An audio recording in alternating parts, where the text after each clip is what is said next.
Student welcome to my channel easy math Ghulam Mustafa.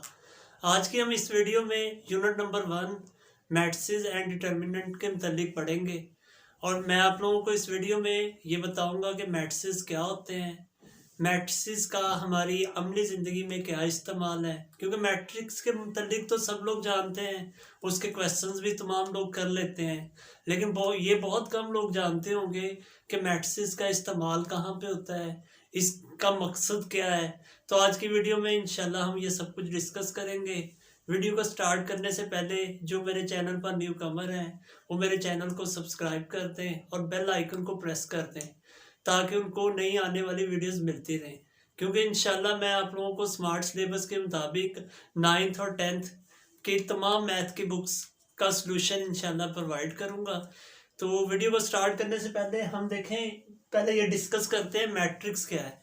तो मैं आप लोगों को डेफिनेशन तो सबने पढ़ी होगी, लेकिन मैं आपको ये भी बताता चलूँ कि इसका इस्तेमाल और इसका मकसद क्या है। अब देखें मैट्रिक्स के मुतालिक डेफिनेशन सब लोग जानते हैं कि ये एक रेक्टेंगुलर अरेंजमेंट होती है, यानी एक मुस्ततिली तरतीब होती है। जैसे फर्ज करें हमारे पास कोई एलिमेंट्स हैं 1 2 3 4 5 एंड 6, ये मेरे पास कुछ एलिमेंट्स हैं। लेकिन अगर मैं इनको एक ख़ास तरतीब के साथ लिख दूँ, देखें जैसे मैं 1 2 3 4 5 6 इनको मैंने ख़ास तरतीब के साथ, जैसे देखें फर्स्ट 3 एलिमेंट फर्स्ट रो में लिख दिए हैं, लास्ट 3 एलिमेंट सेकंड रो में लिख दिए हैं, एक ख़ास तरतीब दे दी है। उसके बाद मैं इनको एक ब्रैकेट्स के अंदर, स्क्वायर ब्रैकेट्स के अंदर क्लोज कर देता हूँ, तो ये मेरा मैट्रिक्स बन जाएगा।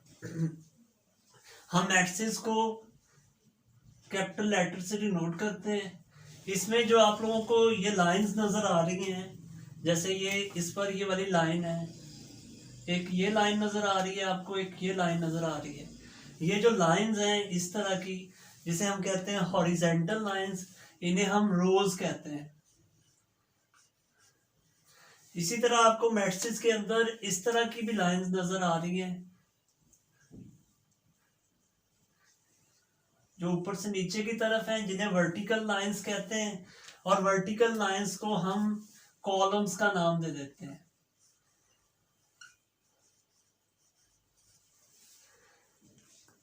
अब मैट्रिक्स असल में क्या करता है, तो आपने देखा होगा, फॉर एग्जांपल अगर मेरे पास बहुत सारे डॉट्स हैं, मैं आप में से किसी एक बच्चे से ये कह देता हूँ इन डॉट्स को काउंट करें, तो इनको वो काउंट कर लेगा, लेकिन उसको मुश्किल भी होगी और वो ये भी हो सकता है गलती भी कर ले। लेकिन अगर इन्हीं डॉट्स को अगर मैं एक ख़ास तरतीब के साथ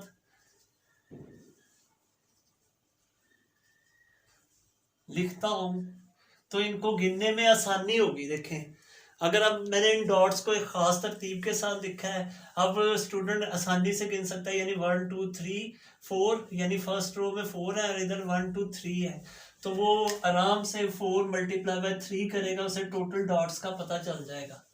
तो इसका मतलब ये हुआ कि जो मैट्रिक्स होता है एक ख़ास तरतीब होता है। किसी भी चीज़ को काउंट करने में पहले नंबर पे हमें ये पता चल गया कि मैट्रिक्स की एप्लीकेशन में कि ये काउंटिंग में आसानी करता है, किसी चीज़ को गिनने में आसानी हो जाती है, इससे हम आसानी से किसी भी चीज़ को गिन सकते हैं, एक ख़ास तरतीब है। अब देखें इस दूसरे नंबर पे जैसे अब देखें इसकी अगर हम प्रैक्टिकल लाइफ में एग्जांपल लें, जैसे अगर मैंने कोई एक मकान बनाना है, बिल्डिंग बनानी है, तो मैं ईंटों वालों को बुलवाता हूँ और वो ईंटें लेके आते हैं, वो रख देते हैं, तो मैं उन्हें कहता हूँ इसे तरतीब के साथ रखना। तो वो क्या होता है, देखें वो ईंटें लेके आए, उन्होंने एक ख़ास तरतीब के साथ उन ईंटों को रख दिया, तो अब जब मैं आऊँगा तो उसको मुझे गिनने में आसानी होगी क्योंकि एक ख़ास तरतीब के साथ पड़ी हुई है। तो इसी तरह देखें एक तो ये फ़ायदा हो गया कि किसी भी चीज़ को काउंट करने में मैट्रिक्स हमारी बहुत ज़्यादा हेल्प करते हैं। इसी तरह सेकंड नंबर पे अगर हमने किसी चीज़ की लोकेशन देखनी हो, यानी सेकंड नंबर पे मैट्रिक्स किसी चीज़ की लोकेशन में हमारी हेल्प आउट करते हैं। वो कैसे, फॉर एग्जांपल अगर हम एक कॉलोनी में जाते हैं, वहाँ पर एक बहुत सारे मकान हैं, मुझे कोई ख़ास मकान की तलाश है। जैसे फ़र्ज़ कर लें ये एक कॉलोनी है हमारे पास,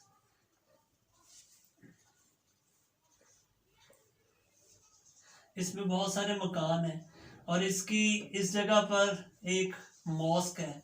अब मुझे मस्जिद में जाना है, तो मैं किसी से उसका एड्रेस पूछता हूँ तो वो कहेगा आप ऐसे करें, तीसरी रो में, और ऐसे कर लें 4 कॉलम में, यानी तीसरी गली और इधर से चौथी गली में आपको मस्जिद मिल जाएगी। तो मुझे फ़ौरन आसानी से मैं तलाश कर लूँगा कि मैं फर्स्ट गली को छोड़ के सेकंड को और थर्ड को में जाऊँगा और मुझे उसके फोर्थ जगह पर वो मस्जिद आसानी से मिल जाएगी।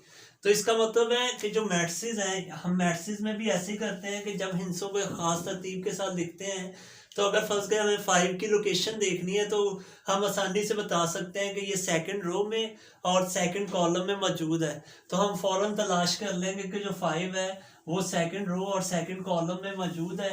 हर हिस्से की एक अपनी लोकेशन है। तो सेकंड नंबर पे जो मैट्रिसेस हैं वो लोकेशन में आसानी कर रहे हैं। अब अगर हम देखेंगे ये प्रैक्टिकल लाइफ में कहाँ यूज़ हो रहे हैं, जैसे फ़र्ज़ करें हम मेडिकल स्टोर पे कोई मेडिसिन ख़रीदने के लिए जाते हैं, तो जब हम उन्हें कोई ख़ास मेडिसिन कहते हैं हमें चाहिए, तो हम देखते हैं मेडिकल स्टोर तो पूरा मेडिसिन से भरा पड़ा है। हमें लगता है कि पता नहीं वो कितनी देर लगेगी, लेकिन वो मिनटों में हमें मेडिसिन ला के दे देता है। उसकी क्या वजह है? वो मेडिसिन वाले ने क्या किया हुआ है, मेडिसिन को एक ख़ास तरतीब के साथ, जैसे अल्फ़ाबेटिकली उन्होंने मेडिसिन रखी होती हैं, तो वो फ़ौरन वहाँ से वो हमें मेडिसिन ला कर दे देते हैं। तो इनकी एक ख़ास तरतीब है। इसी तरह देखें, अगर आप सोचें तो हमारी प्रैक्टिकल लाइफ में, जैसे अगर आप एग्जामिनेशन कोई भी देने जाते हैं, वहाँ पे आपने देखा होगा कि हमने अपनी रोल नंबर के हिसाब से बैठना है, तो हम अपनी लोकेशन को तलाश करने के लिए, तो हमें एग्जामिनर कहता है आप ऐसे करें सेकंड रो में और 5th चेयर पर चले जाएं। तो वो उन्होंने एक ख़ास तरतीब के साथ चेयर्स लगाई होती हैं जिससे हमें आसानी से वो जगह मिल जाती है। इसी तरह हमारी प्रैक्टिकल लाइफ में, जैसे अगर कार पार्किंग है, मोटरसाइकिल पार्किंग है, वहाँ पर भी जो कार्स हैं या मोटरसाइकिल हैं उनको एक ख़ास तरतीब के साथ लगाया जाता है। अगर वो ख़ास तरतीब नहीं होगी तो वो उस चीज़ को तलाश करने में या उसे खड़ा करने में हमें मुश्किल हो जाती है। तो इस तरह हमारी जगह जगह मैट्रिसेस का इस्तेमाल किया जा रहा है। अगर एक ख़ास तरतीब के साथ चीज़ को रखा जाएगा तो एक तो उसको काउंट करने में आसानी होगी और एक हम आसानी से उस जगह तक पहुंच जाते हैं। अब किसी का एक मुहावरा है कि अगर फूल भी तरतीब से ना लगे हो ना तो वो भी प्यारे नहीं लगते। जैसे आपने देखा होगा गुलदस्ते में अगर फूल को तरतीब से लगा कर किसी को पेश किया जाए तो वो कितना खुश होता है। इसी तरह मैट्रिसेस हमारे लिए यही काम करता है कि वो नंबर्स को एक ख़ास तरतीब के साथ लगाता है जिससे हमें वो चीज़ तलाश करने में आसानी होती है और उसकी लोकेशन मालूम करने में भी आसानी हो जाती है। अब इसी तरह हमारी लाइफ में कंप्यूटर के बहुत सारे प्रोग्राम मैट्रिसेस के ज़रिए बनाए जा रहे हैं। इलेक्ट्रॉनिक्स में मैट्रिसेस का इस्तेमाल किया जा रहा है। फिज़िक्स में बहुत सारे प्रोग्राम्स में इसका इस्तेमाल किया जाता है। तो मैट्रिसेस हमारे हर जगह इर्द गिर्द मौजूद। आप लोगों को ये बताता चलूँ कि मैथ में मैट्रिसेस को क्यों इस्तेमाल किया जाता है। अब देखें, सिंपल, अगर आपको इक्वेशन दे दी जाती है, फॉर एग्जांपल 2x + 5 = 3, हमने इसमें से x की वैल्यू फाइंड करनी है। तो ये एक लीनियर इक्वेशन है, इसमें से हम इजीली x की वैल्यू फाइंड कर लेते हैं। लेकिन जब ये इक्वेशन थोड़ी कॉम्प्लिकेटेड हो जाए, वेरिएबल एक से ज़्यादा आ जाए, जैसे अब यहाँ पर मैं 2 वेरिएबल्स वाली एक इक्वेशन लिख देता हूँ और जब हमने इसको सिंप्लीफाई करना है तो इसको स्टूडेंट्स के लिए थोड़ी डिफ़िकल्टी का सामना होता है। तो अब मैट्रिसेस इसमें हेल्प आउट करते हैं इन इक्वेशंस में से x और y की वैल्यूज़ निकालने के लिए। मैट्रिसेस का जैसे आपने पढ़ा हुआ है कि हम इन्वर्स वाला मेथड या क्रैमर रूल के ज़रिए लगा के इनको सॉल्व कर लेते हैं। तो ये याद रखिएगा, मैट्रिसेस जो मैथ के अंदर हमारे पास जो कॉम्प्लिकेटेड इक्वेशंस होती हैं उनको हल करने में आसानी फराहम कर देते हैं। हम मुख्तलिफ मैट्रिसेस के रूल्स को अप्लाई करके उन इक्वेशंस में से वेरिएबल की जो वैल्यूज़ हैं वो इजीली फाइंड आउट कर सकते हैं। क्वेश्चन नंबर 1 जिसमें हमें कहा जा रहा है फाइंड दी ऑर्डर्स। मैंने यहाँ पे वही पार्ट्स लिखे हैं जो आप लोगों के स्मार्ट्स में सिलेबस में शामिल हैं और यही आपके पेपर्स में आएंगे। इनका सोल्यूशन मैं आप लोगों को करवाऊंगा। देखिए, सबसे पहले ऑर्डर के मतलब आपको डेफिनेशन का पता होना चाहिए। अगर ऑर्डर की डेफिनेशन आपको आती होगी तो आप ये क्वेश्चन इजीली सॉल्व कर लेंगे। अब किसी भी मैट्रिक्स का जो ऑर्डर होता है वो क्या होता है। फॉर एग्जाम्पल मेरे पास एक मैट्रिक्स है ए, तो मैं यहाँ पे लिख लेता हूँ 1 2 3 4। ऑर्डर में सबसे पहले हम किसी भी मैट्रिक्स की रोज को, यानी सबसे पहले m बाई n इसका फॉर्मूला होता है। m से मुराद यहाँ पर होता है नंबर ऑफ रोज। किसी भी मैट्रिक्स की सबसे पहले हमने रोज देखनी होती है, नंबर ऑफ रोज, ये याद रखिएगा। और ये बात मैं पहले भी बता चुका हूँ, नंबर ऑफ रोज क्या होती हैं, किसी भी मैट्रिक्स पर जो हॉरिजेंटल लाइंस होती हैं, यानी जो इस तरह होती हैं, वो हमारी नंबर ऑफ रोज होंगी। दूसरे नंबर पे हमने n यानी नंबर ऑफ कॉलम्स को देखना होगा। जो मैट्रिक्स के अंदर वर्टिकल लाइंस होती हैं वो हमारे पास क्या होते हैं, कॉलम्स होते हैं। तो आप देख सकते हैं, अगर इस पर हम देखें, इस मैट्रिक्स में जो हॉरिजेंटल लाइंस कितनी बन रही है, 2 बन रही है, तो इसमें 2m होगा। और अगर वर्टिकल लाइंस अगर हम देखें इस पर, तो वो भी 2 ही बन रही है। तो इसका ऑर्डर जो हम लिख सकते हैं 2/2 लिखेंगे। तो इसी तरह हमने क्वेश्चन नंबर 1 में इन तमाम मैट्रिक्स के ऑर्डर लिखने हैं। सबसे पहले हम सी मैट्रिक्स का ऑर्डर लिखते हैं। तो आपने सबसे पहले देख लेना है कि इसमें हॉरिजेंटल लाइन कैसे, ये डॉट्स मैं वैसे लगा रहा हूँ, आपको समझ में आ जाए कि क्या होगा। कि हम देखेंगे इसमें ओनली 1 रो है, तो हम लिखेंगे इसमें 1। और ये याद रखिएगा, रोज हमेशा पहले आएंगी, कॉलम्स बाद में, इनकी जगह आगे पीछे आप नहीं कर सकते। उसके बाद हम कॉलम्स को देखते हैं, ये 1 और सेकंड पे ये है, यानी 1/2।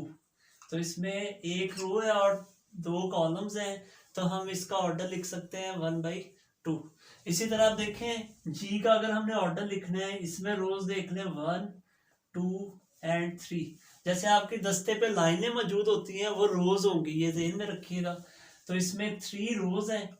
अब हम कॉलम्स देखेंगे, जैसे सतून होते हैं, हमारे पिलर्स होते हैं ऊपर से नीचे की तरफ, वो हमारी वर्टिकल लाइंस हैं। तो वो हम यहाँ पर देख सकते हैं 1 2 एंड 3। तो इसका ऑर्डर 3/3 बन रहा है। नेक्स्ट हम देखते हैं एच का ऑर्डर। तो इसमें आप देख सकते हैं vertical lines, horizontal line 1 and 2, यानी 2 इसमें हमारे पास हॉरिजेंटल लाइंस हैं, और वर्टिकल लाइंस देखें 1 2 एंड 3।